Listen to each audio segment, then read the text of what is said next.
The learning goals for our second podcast in Kinectics are here. The idea is we're going to now focus on rate law, rate constant, reaction order, differential rate law, and integrated rate law. These will all be defined in the slides, okay? And your goal is twofold. You want to be able to find a K and the units for K, and you want to be able to actually write the rate law for these different reaction orders. And all of that will be explained as we discuss in the podcast. Okay, so our second podcast is going to begin with the idea of rate laws. Okay, so we're going to focus in on how to write a rate law. Now, the rate law depends on the concentration of the reactants. And you know what I'm thinking about now is when I was drawing my rate laws, I used parentheses and I should have used brackets, because remember, it's brackets that represent concentration, and that's what the rate depends on. Okay, so when you're drawing your rate laws, they follow this pattern, okay, and you're calculating N and you're calculating K using experimental data. Okay, so K is a constant with different units depending on what your rate law turns out to be, and N is the order of the reactant. And so they work together to determine the rate, which is molarity per second. Okay? All right, so the point being made at this time is that we're focusing only on the forward reaction. Okay? We do not look at the reverse reaction when we're determining the rate law. Okay, now the exponent or the order must be determined from experimental data. You cannot use the coefficients from the balanced equation.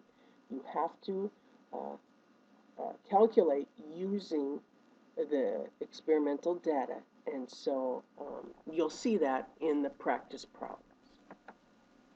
All right, so now there's two types of rate laws. There's the differential rate law, and that shows how the speed of the reaction depends on the concentrations, okay? And you use experimental data to determine this. Then you have what's called an integrated rate law. That's just another way of looking at the speed of a reaction, but it shows how concentration is dependent on time.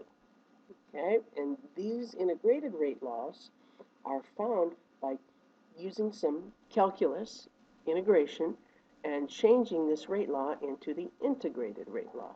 You don't have to know how to do that. You just simply have to be able to work with the rate law. Okay, again, experimental evidence is what is used to determine the rate law. Okay, and why do we care about the rate law? Well, the purpose of working with the rate laws is to be able to figure out what are the individual collisions that are taking place in the reaction as the reactants turn into products. Okay, and that's called a reaction mechanism. And that concept will be focused on in a couple podcasts from now. And so that's the basic idea behind rate laws.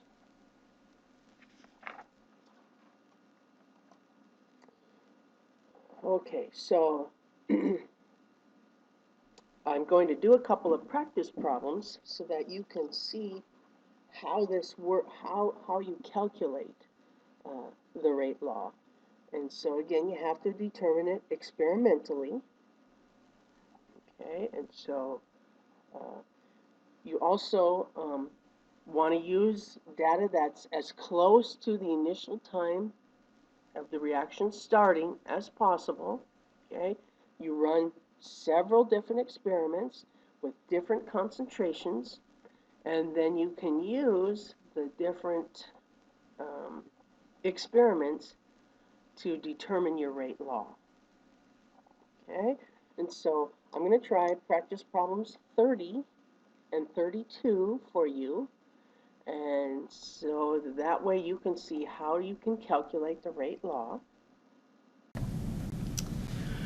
This is a practice problem focusing on determining a rate law and then finding a value for your constant K and the units.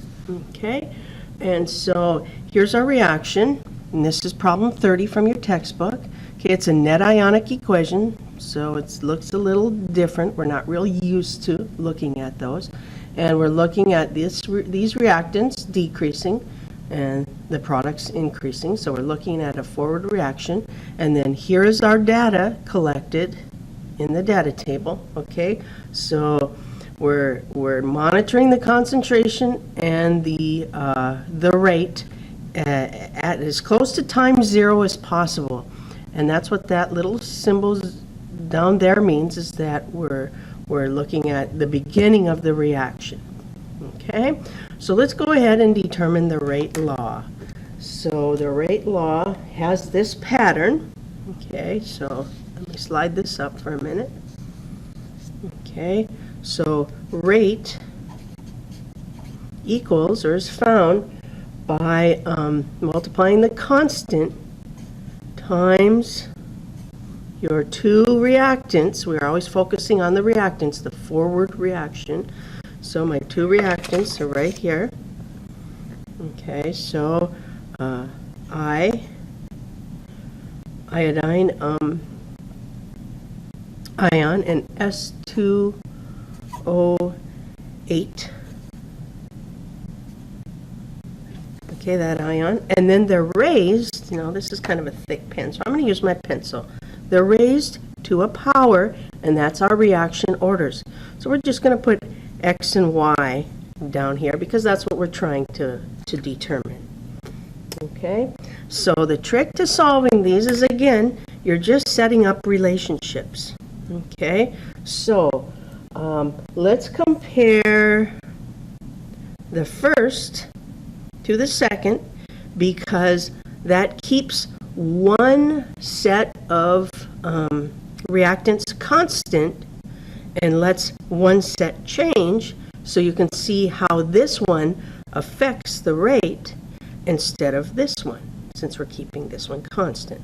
Okay, so you'd set it up something like this.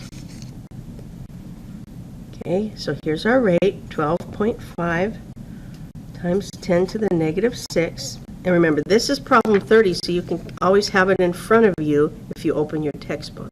Okay, and that equals, okay, and now we're going to do our K, and then we're going to put in our concentrations.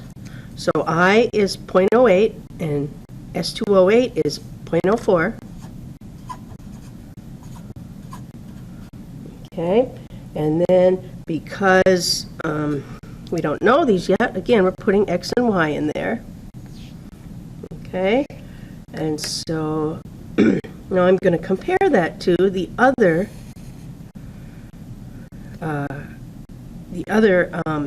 experimental piece of evidence. Okay, and so we've got 6.2 times 10 to the negative 6 equals K. Then we're going to put our values in again. This time this is 0.4 and this one is 0.4.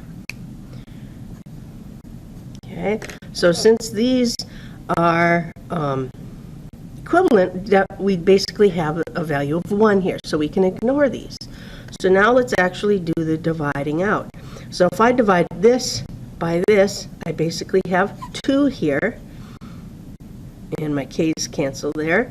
And if I divide this by this, I basically have 2 here.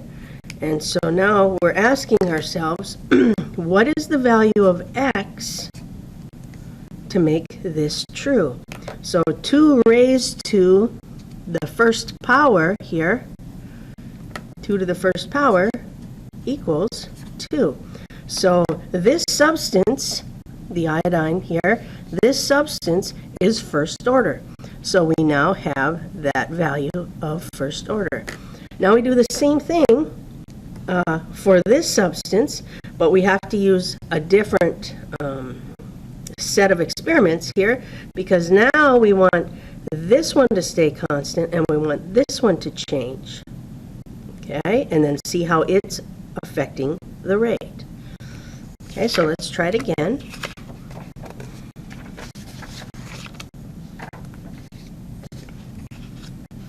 Okay, so let's use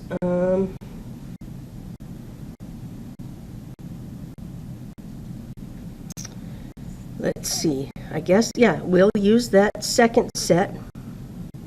Okay, and you can probably already see it without setting it up, but we'll do it anyway. Okay, so we've got 12.5 times 10 to the negative 6 equals K times our concentrations.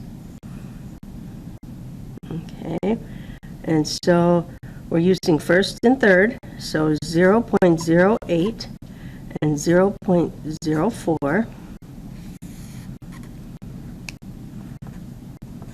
Okay, and then our third one, 6.25 times 10 to the negative 6. And we've got our K, and then we've got 0.08 and 0.02.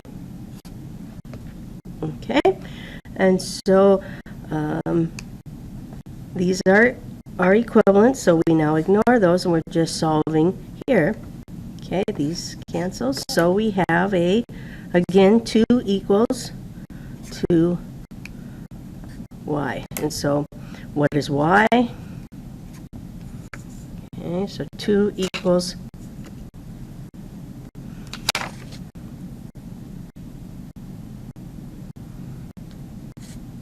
2.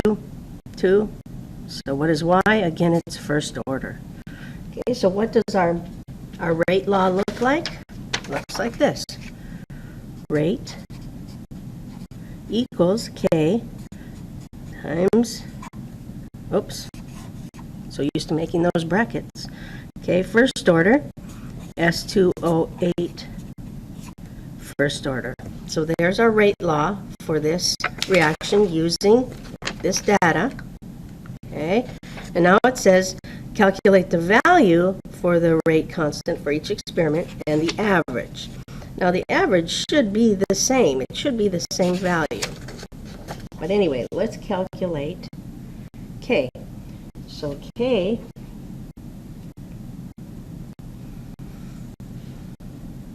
is going to be found by taking one of the experiments and plugging in the values. So let's just take that first experiment. So 12.5 times 10 to the negative 6 equals, and we're solving for K. And let's see, this would be 0.08 raised to the first power, 0.04 raised to the first power. Okay, and then multiply and divide, and we end up with K equaling 3.9 times 10 to the negative third. Okay, and now what are our units for K? Well, we want these units to make this equal this. All right, so this is molarity per second. That's your rate units. Okay, now we have 2 molarities. Molarity times molarity. Okay, so what is this going to have to be so that it comes out to be just molarity over seconds? So we're going to need one of these molarities to be canceled out, right? So our units for this K are going to be 1 over molarity times seconds. So that way, cancel, cancel, out comes molarity per second, which is what we need. Okay, so that's the way you look at those units. And now, your textbook might show it looking like this. Let's see, liter per mole, that's your molarity, but inverse, times second. So these two are equivalent, these 2 units. I prefer this setup. Okay, so there was a rate law practice problem determining the rate law using the different concentrations. So that's your differential rate law. and then finding the value for k, and then finding the units for k. Okay, let's try another practice problem dealing with the rate law. Okay, and so here we have a decomposition reaction, dinitrogen pentaoxide. Okay, here's our data, and we're trying to calculate the rate law as this reactant goes forward, so as that concentration is decreasing, and then we're going to calculate the value of K. Okay, so let's write our generic rate law that we know so far. There's our setup, and we have to solve for X. Okay, so just like last time, let's compare two experiments. So I'm going to use the second and the first, but I'm going to put the bigger number on top to give me whole numbers instead of fractions. So let's see. So 2.26 times 10 to the negative third divided by 8.90 times 10 to the negative fourth equals 0.190 divided by 0.0750. Okay, I left off k's because we know they're going to cancel, right? Okay, so what do we got here when we divide that out? Approximately 2.54. Okay, and now when we divide this out, what do we have? Approximately 2.53. Okay, so now what is x to make this true? Well, x has to be 1. So 2.54 raised to the second power equals 2.54. Okay, so once again, this one came out second order, and so this one would just go right there.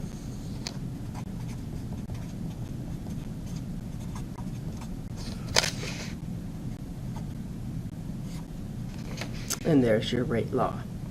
But what if this had divided out and was, let's just double that, 5.08. Okay, now what would x become? Okay, now 2.53 squared equals 5.08. And so if this were true, then our reaction order would be second order.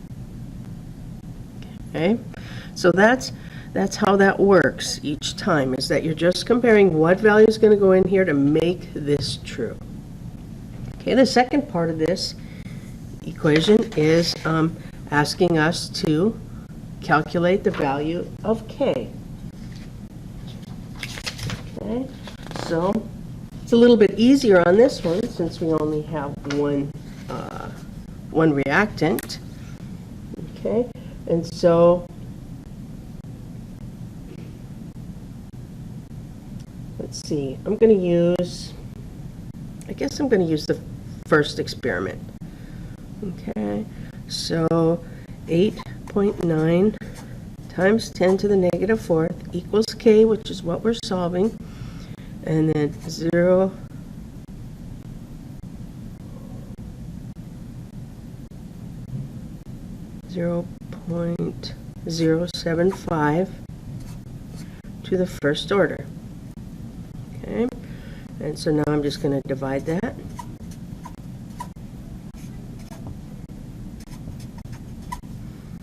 And so K should be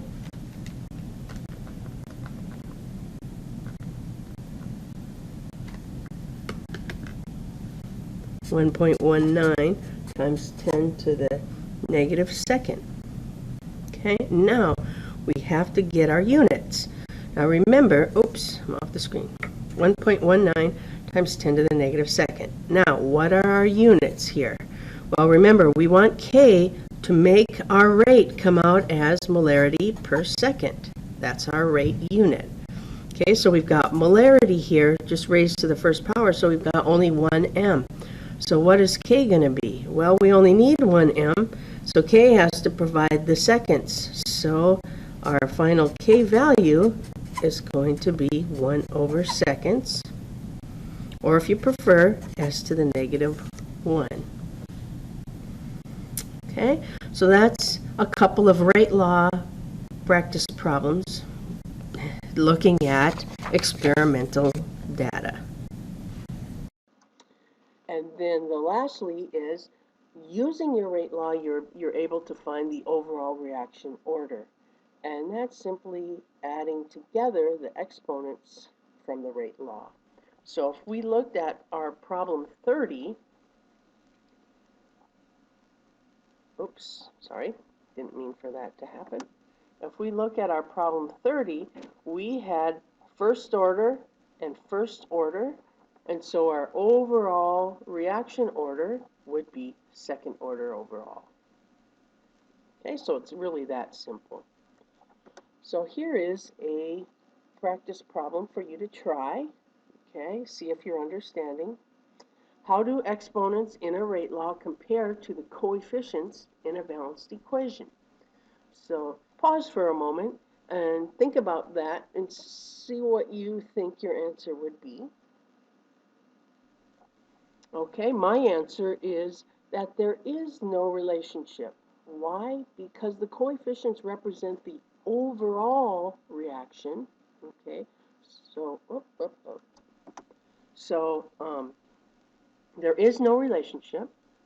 Okay, and why do we care about those orders? Because they give us the individual steps, and that's called the reaction mechanism. Okay, and we'll tie that concept in a couple of podcasts from now. So this is the end of the second podcast, and so from this podcast, you should have learned how to write a rate law using experimental data. You should have been able to find K by plugging in the experimental data, and then you should have been able to find the units for K.